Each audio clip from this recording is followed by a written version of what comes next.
जळगावातील माजी महापौर जयश्री महाजन आणि नगरसेवक सुनील महाजन या दाम्पत्याच्या कारचा अपघात। चालकाच्या प्रसंगवधानतेमुळे महाजन दाम्पत्यासह कारमधील सर्वजण बचावले।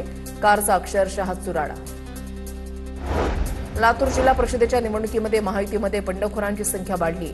लातूरमध्ये 59 पैकी भाजप 51, राष्ट्रवादी 8 तर शिंदे शिवसेना 1 जागा लढवत आहे। कोकण भवनामध्ये नोंदीनंतर भिवंडीमधील काँग्रेस नगरसेवकांना अज्ञातस्थळी नेलं। भिवंडीमध्ये काँग्रेस पवारांची एनसीपी सपा सत्ता स्थापन करू शकतात। कोणार्क विकास आघाडी भिवंडी विकास आघाडी यांची भूमिका निर्णायक ठरणार। कोल्हापुरात गडिंग्लज चंदगड आणि आजरामध्ये दोन्ही राष्ट्रवादी एकत्र लढणार। जिल्हा परिषदेसाठी दोन्ही राष्ट्रवादी घड्याळ चिन्हावर लढणार। हसन मुश्रीफांच्या नेतृत्वाखाली एकत्र निवडणुकीला सामोरे जाण्याचा निर्णय। खासदार प्रतिभा धानोरकरांनी काँग्रेसच्या 13 नगरसेवकांना यवतमाळच्या एका हॉटेलमध्ये ठेवलंय।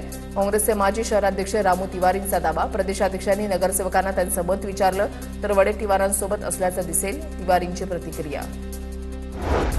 कोल्हापूरच्या हातकणंगले उमेदवारी अर्ज भरून न दिल्यामुळे इच्छुक उमेदवार आक्रमक। इच्छुक उमेदवारांचं निवडणूक आयोगाच्या केंद्राबाहेर आंदोलन। हुकुमशाही सुरू असल्याचा आरोप तर मुदत संपल्यानं अर्ज स्वीकारणार नाहीत, तहसीलदार ठाव। आरक्षण मर्यादा ओलांडलेल्या जिल्हा परिषदांचा पेच कायम। 20 जिल्हा परिषद 200हून अधिक पंचायत समित्यांच्या निवडणुकांवर अनिश्चिततेचं सावट। प्रजासत्ताक दिनी भरत गोगावलेंना रायगडमध्ये ध्वजारोहणाचा मान। 15 ऑगस्टला स्वातंत्र्य दिनाच्या ध्वजारोहणाचा मान आदिती तटकरेंना मिळाला होता। त्यानंतर भरत गोगावलेंनी प्रजासत्ताक दिनी ध्वजारोहण करण्याची इच्छा व्यक्त केली होती। गणेश जयंतीनिमित्त दादरच्या सिद्धिविनायक मंदिरामध्ये भाविकांची मोठी गर्दी। पहाटेपासूनच भाविकांच्या दर्शनासाठी रांगा। मागी गणेशोत्सवानिमित्त पुण्यातील दगडूशेठ हलवाई गणपतीचं दर्शन घेण्यासाठी भाविकांची गर्दी। मंदिराला फुलांची आकर्षक सजावट।